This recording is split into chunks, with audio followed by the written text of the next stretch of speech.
Minister sir কেমন আছেন? অভিনব স্যার, তুমি আমাকে ফোন করেছো? তোমার ফোনের জন্য আমি কৃতজ্ঞ। স্যার এটা কিছু না, আপনি দয়ালু। আমি আপনার কাছ থেকে একটা ছোট উপকার চাইছি, আপনি আমাকে সাহায্য করবেন? তুমি কি করতে বলবে বলো। কিভাবে একজন দরিদ্র ডেলিভারি বয় অভিনব এমন একজন মন্ত্রীর সঙ্গে পরিচিত? কিভাবে মন্ত্রী অভিনবকে জানেন? তিনি কিভাবে একটি পরিচিত ব্যক্তির মতো কথা বলছেন? মন্ত্রী সাহেব, আমি আপনাকে 10 মিনিটে কল দেব। ধন্যবাদ।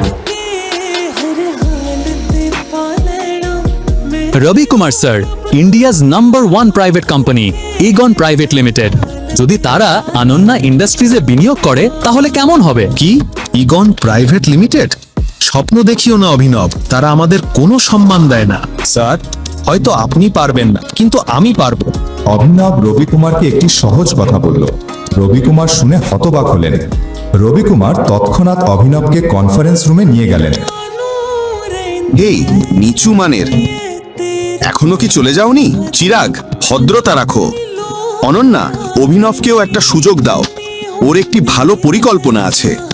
এখানে কতটা সিরিয়াস অবস্থা চলছে, আর তুমি একজন জোকার নিয়ে এসে আমার সঙ্গে মজা করছো? তোমার কথায় খেয়াল রাখো, আমার এই কোম্পানিতে অভিজ্ঞতা তোমার বয়সের চেয়েও বেশি। অনন্যা, আমি যা শুনেছি অভিনব বলেছে তার একটি ভ্যালিড প্ল্যান আছে। হ্যাঁ, তোমার মতো করে সব করতে পারবে না। দুজনের মধ্যে তর্ক চলছিল। অনন্যা কিছু একটা ভেবে বসেছিল। তার দাদুর কথা মনে পড়ল। অনন্যা, এটা ভালো করে জেনে রেখো, অভিনব তোমার জন্য একটি ভালো স্বামী হবে। যদি তুমি বা আমাদের কোম্পানি কোনো সমস্যায় পড়ে, অভিনব সেটি সমাধান করে আমাদের রক্ষা করবে। অনন্যা তর্ক দেখে রেগে গেলেন। বন্ধ করো চিরাগ, ভুলে যেও না আমি এই কোম্পানির মালিক। এখানে সকল সিদ্ধান্ত নেওয়ার ক্ষমতা আমার আছে। অভিনব,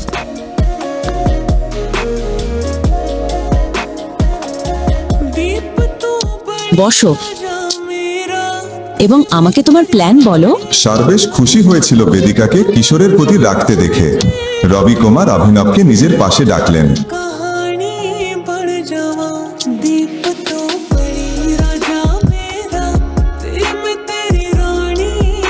অনন্যা, আমি এই আর্থিক সংকট সমাধান করব, কিন্তু তার আগে শেয়ার হোল্ডারদের বিবরণ এবং ব্যালেন্স শিট দেখতে চাই।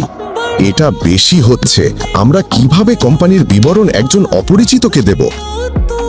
কার্তিক, ল্যাপটপটা আমাকে দাও। অনন্যা, পোকাটার কথা শুনছো? শুধু ল্যাপটপটা দাও কার্তিক। আর চিরাগ, তুমি কেন তোমার ভাষা নিয়ন্ত্রণ করো না? অভিনব আমার স্বামী, এটা ভুলে যেও না। 2 বছরের মধ্যে প্রথমবার অভিনব অনন্যাকে আরেকজন পুরুষের সাথে ঝগড়া করতে দেখছে।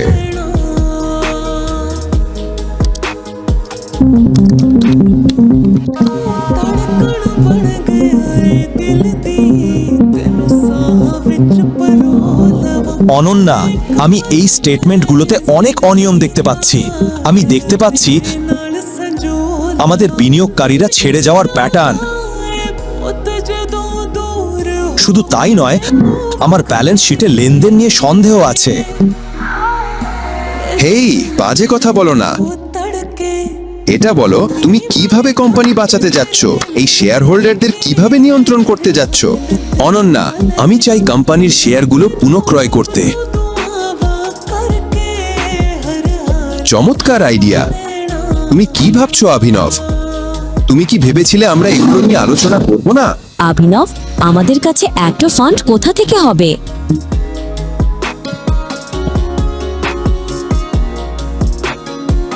আমাকে একটা কল করতে দাও।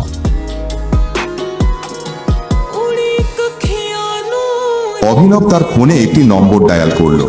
তিনি যে ভঙ্গিতে কথা বলছিলেন তা শুনে অনন্যা সহ সবাই হতবাক। কার্তিক এবং চিরাগ চরমভাবে চমকে গেল। হ্যাঁ মিস্টার রত্না, এখন যা বলবো মনোযোগ দিয়ে শোনো। ইগন প্রাইভেট লিমিটেড ইন্ডাস্ট্রিজকে এখনই অনন্যা ইন্ডাস্ট্রিজে 500 কোটি টাকা ট্রান্সফার করতে হবে। তারপর পাবলিকভাবে ঘোষণা করতে হবে যে ইগন ইন্ডাস্ট্রিজ এবং অনন্যা ইন্ডাস্ট্রিজ একত্রিত হয়েছে। সবচেয়ে গুরুত্বপূর্ণ, এখনই আহুজা কর্পোরেশনের সমস্ত শেয়ার সম্পূর্ণভাবে কিনে ফেলো। ওকে, আমি পরে তোমাকে আবার কল করব। অভিনব, তুমি কে? অভিনব অনন্যাকে হাসি নিয়ে দেখলো, কিন্তু ওর কাছ থেকে কোনো উত্তর পেল না। কিভাবে একজন ব্যক্তি যে হাউস হাজবেন্ড হিসেবে বসবাস করছে এত চতুরভাবে ব্যবসা চালিয়ে ইগন প্রাইভেট লিমিটেডকে তার কোম্পানির সাথে মার্চ করতে পারলো? দরিদ্র ডেলিভারি বয় সার্বেশ কিভাবে সে দেউলিয়া অনন্যা ইন্ডাস্ট্রিজকে 500 কোটি টাকা বিনিয়োগে সাহায্য করলো? একজন মানুষ যিনি পরিবারের জামাই হিসেবে দাসের মতো কিভাবে ভারতের সবচেয়ে বড় কোম্পানিকে দেবিকা ইন্ডাস্ট্রিজের সঙ্গে মার্চ করালেন? তুমি কি সত্যি মনে করো আমার বালরাজ জির সঙ্গে দেখা করা উচিত? বালরাজের নাম শুনেই সে এখনো কাঁপছিল। আকরামও তার নার্ভাসনেস বুঝতে পেরেছিল। বালরাজ জি, শুধু বালরাজ, এ তো টাইগার বন্ধু। আর জঙ্গলের সব প্রাণী টাইগারের নামের পরে জি লাগায়, কিন্তু টাইগার কখনো কোনো প্রাণীর নামের পরে জি লাগায় না। সন্ধ্যায় দেখা হবে, বাই। আকরামের মুখ থেকে এই কথা শুনে অভিনবের আত্মবিশ্বাস বেড়ে গেল। সে নিজেকে এমন এক টাইগার মনে করলো যে খাঁচা থেকে বেরিয়ে জঙ্গলে প্রবেশ করেছে। পুরনো অফিস ছেড়ে অভিনব বাড়ি ফিরে এলো।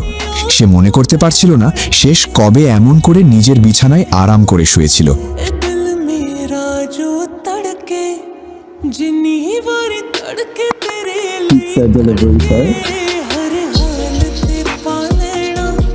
অর্ডারটা তো মাত্র 500 ছিল, তাহলে আপনি আমাকে 1000 কেন দিলেন? তোমরা ডেলিভারি ছেলেরা খুব কষ্ট করে কাজ করো বন্ধু, এই 500 টাকা তোমার টেপ। এদিকে অভিনব মনোযোগ দিয়ে পিৎজা বক্সটার দিকে তাকিয়েছিল। সে মনে করতে পারছিল না শেষ কবে পিৎজা খেয়েছিল। আজ সে বুঝতে পারল বৈভবী আর নিজের জন্য একটা বাড়ি কেনার জন্য সে কত ইচ্ছেকে ত্যাগ করেছিল, কিন্তু এখন সে আর থামবে না। সন্ধ্যায় অভিনব হোটেল স্যাফায়ারে যাবার জন্য প্রস্তুতি নিতে শুরু করল। সে একটি ধূসর শার্ট আর কালো প্যান্ট পরল। অভিনবের পরার জন্য এর চেয়ে ভালো কিছু ছিল না। বাইরে থেকে হোটেলটা দেখেই সে হতবাক হয়ে গেল। এত বড় হোটেল সে আগে কখনো এত কাছ থেকে দেখেনি। থামো, ভিতরে কোথায় যাচ্ছ? আমি ভিতরে যাচ্ছি, কি সমস্যা? ভিতরে যেতে চাও? কি মনে করছো আমি তোমাকে ভিতরে ঢুকতে দেব? আমি কেন ভিতরে যেতে পারবো না? চিফ সিকিউরিটি অফিসার তার পোশাক দেখে তাকে বিচার করছে। শোনো, তোমাদের মতো লোকদের আমি খুব ভালো করে চিনি। অযথা নাটক করো না, এখান থেকে চলে যাও। তুমি আমাকে কিভাবে চেনো? তুমি কি আমার আত্মীয়? আমি যখন ভিতরে যেতে এসেছি তখন ফিরে যাব কেন? এই হোটেলটা কি তোমার বাবার? বলো। এটা শুনে অভিনবের রাগ চড়ে গেল, কিন্তু সে রাগে কিছু করলো না। লোকজনের নজর না টানার জন্য সে নিজেকে শান্ত রাখলো। অভিনব 2 কদম পিছিয়ে গিয়ে ফোন বের করে আকরামকে কল করলো। হ্যাঁ টাইগার, কোথায় আছো? আমি হোটেলের এন্ট্রান্সে আছি। আকরাম, আমাদের টেবিল নম্বর কি? টেবিল নম্বর? ওহ, এই হোটেলটা আমারই, টেবিল বুক করার দরকার নেই। তুমি ভেতরে গিয়ে আরামে বসো, আমি এক্ষুনি পৌঁছচ্ছি। আমি ভেতরে যেতে পারছি না, এখানে একটা সিকিউরিটি গার্ড দাঁড়িয়ে আছে। সে বলছে আমার মতো লোকদের ভিতরে ঢুকতে দেয় না। এই বোকাটাকে, তুমি একটা কাজ করো, আমি মাত্র 10 মিনিটের মধ্যেই পৌঁছে যাচ্ছি, তুমি অপেক্ষা করো, ঠিক আছে? আর এই অফিসারের জন্য আমি দুঃখিত। ঠিক আছে, কোনো সমস্যা নেই। কেন এত হিরো হতে যাচ্ছিলে? আমি তো বলেছিলাম তোমাকে ভিতরে ঢুকতে দেব না। তুমি প্রধানমন্ত্রীকে ফোন করলেও না, বুঝেছো? এখন এখান থেকে বেরিয়ে যাও।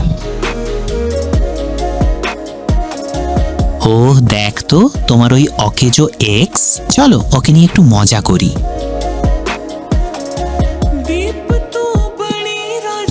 আমি ওকে কখনো আমার বয়ফ্রেন্ড বলেই মানিনি। তাছাড়া আমি আমার স্ট্যান্ডার্ডের নিচে লোকদের সঙ্গে কথা বলি না। বয়ফ্রেন্ড বলবো? কিন্তু এই ছোট লোকটা তোমাকে একটা উপদেশ দিতে চায়। মানুষের পরিচয় তার জিহ্বা দিয়েই বোঝা যায়। জিহ্বা সামলে কথা বলো, নইলে একদিন ওই জিহ্বাটাই তোমার জীবন নিয়ে নেবে। ওয়াও, কি কথা! হাততালি দাও, খুব ভালো। তাহলে নিজের পা কেন সামলাতে পারলে না? এখানে কেন চলে এলে? নেশা করেছো নাকি? একরাম আমাকে এখানে ডেকেছে।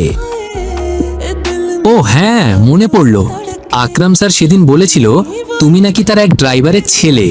তাহলে কি বাবার জায়গায় ড্রাইভারের চাকরি চাইতে এসেছো, তাই তো? ঠিকই, কিন্তু তোমার মতো গরিবকে ড্রাইভার হিসাবেও রাখবে না। তুমি এসে পড়েছো, মানে তোমাকে ডাকা হয়নি, নিজেই ভিখারির মতো চলে এসেছো। ভিখারির মতো? আমি নিজে আসিনি, আকরাম আমাকে এখানে ডেকেছে। আমি তো আগেই জানতাম লোকটা পাগল। ঠিক তখনই একটি চকচকে কালো দামি গাড়ি এসে থামলো। সবাই গাড়িটা